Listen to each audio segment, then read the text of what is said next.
Hello everyone, welcome back to our channel Arunodayam Creations. Today we are going to learn about the stomach, the mixer and digester topic from coordination in life process chapter. Stomach, the mixer and digester. So ఈ particular topic వచ్చేసరికి paper మీద కన్నా మీకు text బుక్లో line to line explain చేస్తే కొంచెం బెటర్గా ఉంటుంది అనిపించింది నాకు. అందుకే టెక్స్ట్ బుక్లో ఎక్స్ప్లెయిన్ చేస్తున్నాను. Hope you never mind.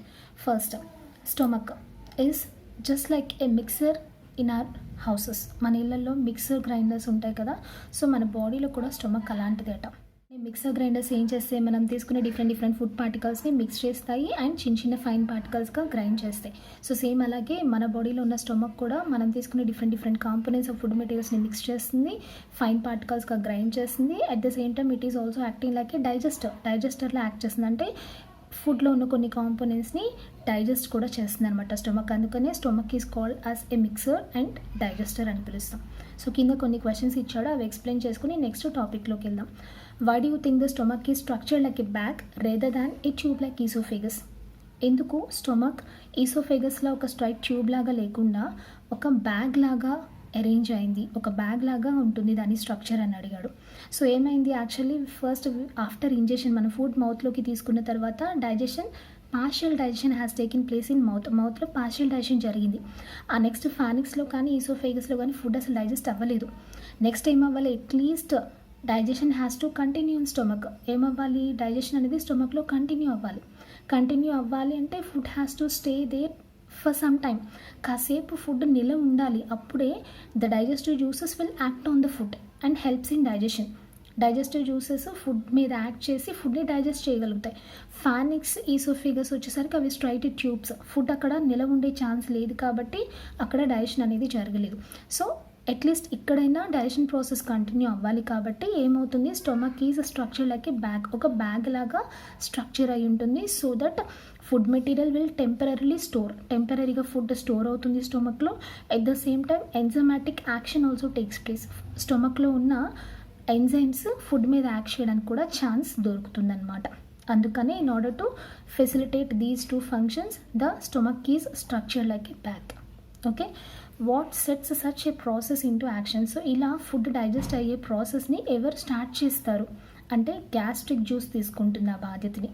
Gastric juice ఏం చేస్తుంది, it will take over the function of digesting the food in స్టొమక్లో ఫుడ్ డైజెస్ట్ అయ్యే ప్రాసెస్ని ఇది స్టార్ట్ చేస్తుంది. Okay, first when food is present in the oral cavity, the nerves present in the cheek and tongue are stimulated. ఎప్పుడైతే మనం మౌత్లో food తీసుకుని చేస్తూ ఉంటామో, మన మౌత్లోకి ఫుడ్ తీసుకుంటామో ఓరల్ క్యావిటీలోకి, అప్పుడు ఏమవుతాయి, చీక్స్ అంటే మన బుగ్గల్లో ఉన్న నర్వ్స్ అండ్ టంగ్లో ఉన్న నర్వ్స్ ఏం చేస్తే దే గెట్ స్టిమ్యులేట్ అవుతాయి and they carry this message to బ్రెయిన్కి తీసుకెళ్తాయి. ఇప్పుడే ఫుడ్ ఓరల్ క్యావిటీలోకి వచ్చింది, మా దగ్గరే ఉంది ఫుడ్, ఈ ఇన్ఫర్మేషన్ని నువ్వు స్టొమక్కి పంపించు అని బ్రెయిన్కి తెలియజేస్తాయి అనమాట. These messages are transmitted from brain to the wall of stomach. So వెంటనే బ్రెయిన్ అలర్ట్ అయిపోయి ఏం చేస్తుంది, మళ్ళీ తిరిగి మెసేజ్ పంపిస్తుంది. ఎవరికి, వాల్స్ ఆఫ్ స్టొమక్కి మెసేజ్ పంపిస్తుంది. ఏమని, already food is present in oral క్యావిటీలో ఆల్రెడీ ఫుడ్ ఉంది, కాసేపట్లో నీ దగ్గరికి వస్తుంది స్టొమక్ దగ్గరికి. సో గ్యాస్ట్రిక్ గ్లాండ్స్ ద్వారా గ్యాస్ట్రిక్ జ్యూస్ ప్రొడ్యూస్ చేసుకొని రెడీగా ఉండు అనే మెసేజ్ని పంపిస్తుంది అనమాట బ్రెయిన్ స్టొమక్కి. అర్థమైంది కదా. ఫస్ట్ ఎప్పుడైతే మన ఫుడ్ని ఓరల్ క్యావిటీలోకి తీసుకుంటామో the nerves present in cheek and tongue will stimulated and they get information to బ్రెయిన్కి పంపిస్తాయి, send information to brain. So brain ఏం చేస్తుంది, again it will pass that information to the walls of stomach to stimulate gastric జ్యూస్ని produce చేయమని message పంపిస్తుంది అనమాట. Okay, the walls of stomach produces a juice called as gastric juice. So ఈ walls of స్టొమక్లో gastric glands ఉంటాయి, అవి gastric జ్యూస్ని produce చేస్తాయి. This juice has so many enzymes and hydrochloric యాసిడ్. ఈ జ్యూస్లో ఏమేమి ఉంటాయి, కొన్ని ఎంజైమ్స్ ఉంటాయి అండ్ హైడ్రోక్లోరిక్ యాసిడ్ ఉంటుంది. We know very well the use of hydrochloric acid in gastric juice. First nutrition లెసన్లో చదువుకున్నాం. ఏం చేస్తుంది, hydrochloric acid is useful for killing the germs present in food. మనం తిన్న ఫుడ్లో ఏదైనా పొరపాటున జర్మ్స్ ఏమైనా హార్మ్ఫుల్ బ్యాక్టీరియా ఉంటే కిల్ చేస్తాయి. And this hydrochloric acid also helps in activating and inactive enzyme called as pepsinogen into active pepsin. Pepsinogen అనే inactive ఎంజైమ్ని పెప్సిన్గా కన్వర్ట్ చేస్తుంది హెచ్సిఎల్. అప్పుడే పెప్సిన్ ఏం చేస్తుంది, వచ్చిన ఫుడ్ మెటీరియల్లో ఉన్న ప్రోటీన్స్ని డైజెస్ట్ చేస్తుంది, అది హెచ్సిఎల్ ఫంక్షన్. సో ఇప్పుడు ఈ గ్యాస్ట్రిక్ జ్యూస్లో మనకి ఎంజైమ్స్ ప్లస్ హైడ్రోక్లోరిక్ యాసిడ్ ఉంటుంది. So most of us have experienced belching and burning sensation after it. మనకి యూజువల్గా బెల్చింగ్ తేన్పు వస్తుంది కదా, ఆ తేన్పు వచ్చిన వెంటనే మనకి బర్నింగ్ సెన్సేషన్గా అనిపిస్తుంది, థ్రోట్లో గొంతు దగ్గర కొంచెం మంటగా అనిపిస్తుంది తేన్పు వచ్చినప్పుడు. ఎందుకు ఇలా జరుగుతుంది అంటే మనకి తేన్పు వచ్చినప్పుడు ఏమవుతుందంటే some of the gastric juices will move in opposite direction. యాక్చువల్గా మనకి మౌత్ నుంచి స్టమక్లోకి వెళ్తుంది కదా ఫుడ్. సో తేన్పు వచ్చినప్పుడు ఏమవుతుందంటే కొంతవరకు గ్యాస్ట్రిక్ జ్యూసెస్ పైకి వస్తాయి, అంటే స్టమక్ నుంచి మౌత్ వైపుకి అంటే థ్రోట్ వైపుకి వస్తాయి. సో అలా వచ్చినప్పుడు ఆ గ్యాస్ట్రిక్ జ్యూసెస్తో పాటు హైడ్రోక్లోరిక్ యాసిడ్ కూడా ఉంటుందని చెప్పుకున్నాం కదా. సో ఈ హైడ్రోక్లోరిక్ యాసిడ్ కూడా కొంతవరకు వెనక్కి రావడం వల్ల మనకి తేన్పు వచ్చిన ప్రతిసారి కూడా థ్రోట్ దగ్గర బర్నింగ్ సెన్సేషన్ వస్తుంది. And that burning sensation is because of the presence of reverse flow of hydrochloric acid. Hydrochloric acid రివర్స్లో వెనక్కి ఫ్లో అవ్వడం వల్ల వస్తుందన్నమాట. అర్థమైంది కదా ఈ point. Next, these secretions are stimulated by nervous systems. ఇలా ఈ గ్యాస్ట్రిక్ జ్యూసెస్ ప్రొడ్యూస్ అవ్వాలి, అందులో హైడ్రోక్లోరిక్ యాసిడ్ ఈ వర్క్ చేయాలనే ఫంక్షన్స్ అన్నీ ఎవరు కంట్రోల్ చేస్తారు అంటే నర్వస్ సిస్టమ్ కంట్రోల్ చేస్తూ ఉంటుంది. Okay, next, food acids and juices has to mix in stomach. So already స్టొమక్లోకి వచ్చిన బోలస్, స్టొమక్లో ప్రొడ్యూస్ అయిన యాసిడ్స్ అండ్ జ్యూసెస్ అన్నీ కూడా మిక్స్ అవ్వాలి. అందుకోసం ఏమవుతాయంటే the muscles present in the walls of stomach వాల్స్లో ఉన్న మజిల్స్ ఏం చేస్తుంది, కంటిన్యూస్లీ కాంట్రాక్ట్ అండ్ రిలాక్స్ అవుతూ they help in facilitating the mixing of this food with these acids and juices. So ఆ ప్రాసెస్లో ఏమవుతుందంటే ఆల్రెడీ హెచ్సిఎల్తో యాక్టివేట్ అయిన pepsin enzyme it will digest protein molecules, ప్రోటీన్స్ని కాస్త పెప్టోన్స్గా కన్వర్ట్ చేస్తుంది, అంటే పార్షియల్గా ఫుడ్ డైజెస్ట్ అవుతుంది. So here after digestion, partially digested food that is present in the form of a smooth porridge like consistency is produced, which is called as chyme. So ఇలా mixing జరుగుతున్నప్పుడు pepsin అనేది ప్రోటీన్స్ని digest చేస్తుంది, అలా మనకి partially digested food produce అవుతుంది, అది smooth పారిజ్ కన్సిస్టెన్సీలో ఉంటుంది, దాన్ని మనం ఖైమ్ అని పిలుస్తాం. So ఖైమ్ is produced in stomach. So ఇక్కడ క్వశ్చన్స్ ఇచ్చారు చూడండి, what stimulates stomach muscles into action. So ఇలా ఇవన్నీ కూడా మిక్స్ అయ్యి డైజెషన్ జరగాలి అంటే మజిల్స్ కాంట్రాక్ట్ అండ్ రిలాక్స్ అవుతాయని చెప్పాం, స్టొమక్ మజిల్స్. సో ఇలా జరగాలి అని ఎవరు స్టిమ్యులేట్ చేస్తున్నారు, నర్వస్ సిస్టమ్, అంతే కదా. నర్వస్ సిస్టమ్ మనం చెప్పుకునేదే ఆ lesson, coordination in life process. ఒక లైఫ్ ప్రాసెస్ జరగాలి అంటే దానికి కొన్ని లైఫ్ ప్రాసెస్ హెల్ప్ చేయాలి, కోఆర్డినేట్ అవ్వాలి. సో ఇక్కడ డైజెస్టివ్ సిస్టంలో మనకి ఏమవుతుంది, స్టొమక్లో డైజెషన్ జరగడానికి కాను మనకి నర్వస్ సిస్టమ్ కూడా కొంతవరకు హెల్ప్ చేస్తుంది అనమాట, వాల్స్ ఆఫ్ మజిల్స్ మూవ్ అయ్యేలా చేసి. Okay, what carries the stomach to churn and mix the food. So ఇలా స్టొమక్లో ఉన్న ఫుడ్ చర్న్ అవి మిక్స్ అవ్వాలి. మనం చెప్పుకునే టాపిక్కే అది కదా, stomach is a mixer and digester అని. సో ఇలా ఫుడ్ మిక్స్ అవ్వాలి, చర్న్ అవ్వాలి అంటే ఎలా జరుగుతుంది స్టొమక్లో అంటే because of contraction and relaxation of the muscles present in the stomach వాల్లో ఉన్న మజిల్స్ కాంట్రాక్ట్ రిలాక్స్ అవ్వడం వల్ల ఈ ప్రాసెస్ అనేది జరుగుతుంది.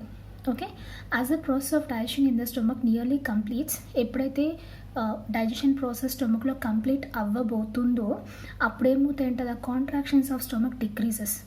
ఈ స్టొమక్ వాల్ మజిల్స్ కాంట్రాక్షన్ అనేది డిక్రీజ్ అయిపోతుంది.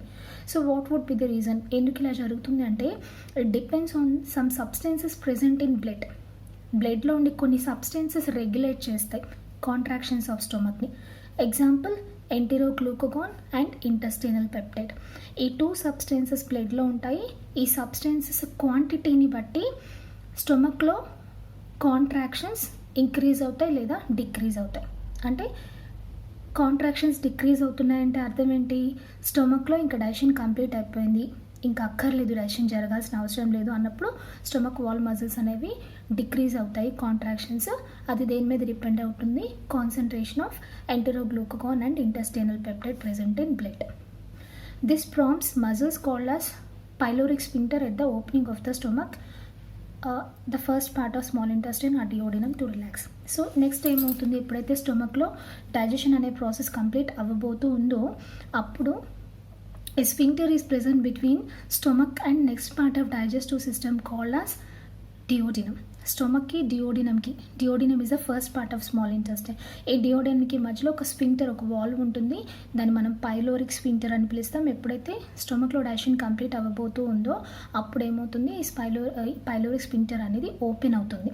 ఓకే, ఓపెన్ అయ్యి the partially digested food that is chyme which is present in stomach will enter into డియోడినమ్లోకి ఎంటర్ అవుతుంది, బట్ ఇన్ స్మాల్ క్వాంటిటీస్, కొంచెం కొంచెంగా ఎంటర్ అవుతుంది. ఒకేసారి స్టొమక్లోంచి డియోడినమ్లోకి ఫుడ్ ఎంటర్ అవ్వదు. Why should only small amount of food be passed from stomach into duodenum? ఎందుకు స్టొమక్లోంచి కొంచెం కొంచెం ఫుడ్ మాత్రమే డియోడినమ్లోకి ఎంటర్ అవుతుంది అంటే, in order to make the food digest for some more time in the stomach. So అలా కొంచెం కొంచెం వెళ్ళడం వల్ల ఏమవుతుంది అంటే, ఫుడ్ ఇంకొంచెం ఎక్కువసేపు స్టొమక్లో ఉంటుంది.